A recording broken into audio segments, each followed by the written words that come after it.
धीरेन्द्र मुन्ना जी, ये संविधान से चलेगा देश और जो सेंगोल है वो तानाशाही का प्रतीक है। इस वजह से लोकसभा में सेंगोल कबूल नहीं, ये एक आवाज है जो विपक्ष की तरफ से उठाई जा रही है।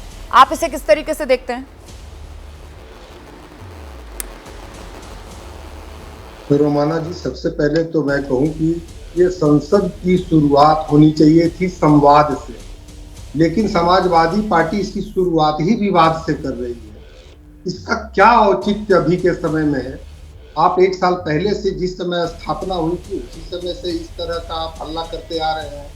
अगर नहीं समझ में कोई चीजें आती है तो कम से कम चुप भी रहा करिए, उसमें भी लोग आपको सराहेंगे।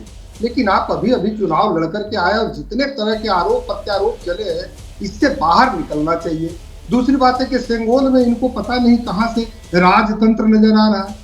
तब तो प्रभु रामचंद्र को भी ये कहेंगे कि राजा रामचंद्र भी वो थे, तो मंदिर को अब तोड़ देना चाहिए था, राम मंदिर को। कल हो के समाजवादी पार्टी वाले लोग ये भी कहते थे, क्योंकि इसके पहले इन्होंने धीरेन्द्र जी एक गुजारिश करूं, मंदिर बनाने के धीरेन्द्र जी एक गुजारिश करूं, धीरेन्द्र जी एक गुजारिश करूं, मेरे शो पर आकर सर भावनाएं भड़काने का काम मत कीजिए कृपया करके। हम यहाँ पर संविधान, लोकतंत्र, लोकसभा और सेंगोल पर चर्चा कर रहे हैं। मुद्दे को भटकाइए मत सर, और अपनी राजनीतिक डिबेट के अंदर प्रभुराम को मत घसीटिए सर प्लीज। अब मेरा मुद्दा क्योंकि सेंगोल है, तो सेंगोल को जिसे विपक्ष कह रहा है कि साहब ये तानाशाही का प्रतीक है, आपको ये किस चीज का प्रतीक नजर आ रहा है? आप प्लीज इस पर जवाब दीजिए सर, और मुद्दे को भटकाइए मत, ठीक है? जवाब दीजिए सर। मुझे मैं उसी को एक एक करके बता रहा हूँ। कल होके कानून की देवी वो आंख पे पट्टी रहती है, कल होके बोल दें कि कानून ही अंधा है, इसको हटा दीजिए आप। अरे किस तरह का ये कुतर्क है ना रोमाना जी। आपकी नजर में सेंगोल क्या है, मैं ये जानना चाह रही हूँ। प्रतीक है सेंगोल जो है वो संविधान, सेंगोल जो है वो संविधान का प्रतीक है। मैं यही तो समझाना चाह रहा हूं। कैसे कि उसके अंदर में संविधान का प्रतीक सेंगोल कैसे है? प्लीज एक्सप्लेन, विस्तार दीजिए अपनी बात को। सेंगोल संविधान का प्रतीक कैसे है, विस्तार दीजिए। मैं आगे फिर जवाब लूंगी अगले मेहमान से। बताइए आपको कैसे संविधान का प्रतीक सेंगोल दिख रहा है? मैं बता रहा हूं सेंगोल को क्यों दिया गया था कि इसके अंदर में राजा चाहे पहले कोई भी हो वो भी दंड का अधिकारी होगा अगर गलत करेगा।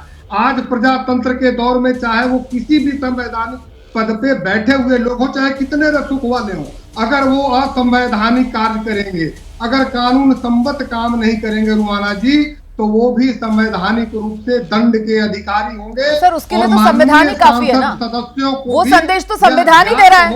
और सेंगोल को जस्टिफाई करने के लिए भी आपको संविधान की जरूरत पड़ रही है ना? लेकिन जब आप सेंगोल को जस्टिफाई कर रहे हैं और संविधान को लेकर आ रहे हैं, तो भी आप राजशाही का दौर, उसको भी आपको रेखांकित करना पड़ रहा है। कोई बात नहीं, कोई बात नहीं, आपकी मजबूरी, आपका बयान, आपका वक्तव्य दर्शक सुन रहा है सर, उसको डिसाइड करने दीजिए, ठीक है? मैं शक्ति यादव जी का रुख करूंगी, मैं शक्ति यादव जी का रुख करूंगी। शक्ति यादव जी, लेकिन धीरेन्द्र मुन्ना जो हैं वो कह रहे हैं कि साहब आप सेंगोल को संविधान के प्रतीक के तौर पर देखो।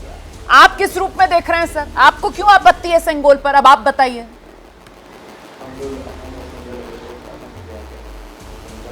देखिए, देश का संविधान और देश का लोकतंत्र, इसकी व्याख्या अलग से नहीं कर सकते हम। और एक बात जान लीजिए, पूरे तौर पर हम लोगों ने कई बार कहा कि सेंगोल ये लोकतांत्रिक पद्धति का प्रतीक नहीं है, लोकतंत्र का प्रतीक नहीं है, ये राजदंड का प्रतीक है। और लोकतंत्र में जो व्यवस्थाएं हमारे 3 धाराएं हैं, सबके अलग अलग कर्तव्य निहित हैं। दंडात्मक कार्रवाई के लिए, दंड देने के लिए न्यायालय बना हुआ है। उसके लिए किसी को, प्रधानमंत्री को दंड देने की आवश्यकता नहीं है। जो आप राजदंड रखें उसकी क्या आवश्यकता आन पड़ी? मैं तो साफ गोई में इतना ही कहूँगा कि अंधभक्ति में किसी चीज़ को नहीं स्वीकार की जानी चाहिए।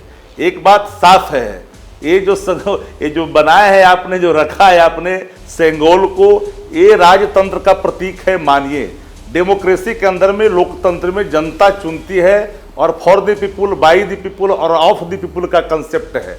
और इस कंसेप्ट को हम अलग व्याख्या नहीं कर सकते हैं, और उस पर आपको लगाना ही है तो आप संविधान का लगाइए ना। ये सेंगोल लगाने की क्या आवश्यकता है? देखिए, कभी भी अहंकार में या बलात् कोई चीजें नहीं की जानी चाहिए।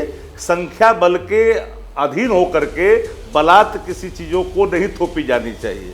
और मैं मानता हूं कि संवैधानिक प्रक्रियाओं को, संवैधानिक मान्यताओं को, हम संविधान की बात करते हैं, संविधान का आचरण अख्तियार करने की बात करते हैं, पार्लियामेंट के अंदर में पार्लियामेंट्री डेमोक्रेसी आचरण अख्तियार करते हैं, फिर ये राजदंड कहां से आता? जैसे ही घड़ी का काटा दोपहर 2:30 पे आए, बबीता जी का दिल सास बहू साजिश के लिए मचल जाए। और ये है इनकी बहू, पूरे दिन ऑफिस की टेंशन हो जाए गॉन जब ये करें अपना फेवरेट शो फ्री टाइम पे ऑन। इनकी तरह आप भी देखें अपना फेवरेट शो अपने टाइम पर और डाउनलोड कीजिए एबीपी लाइव ऐप अपने स्मार्ट टीवी पर।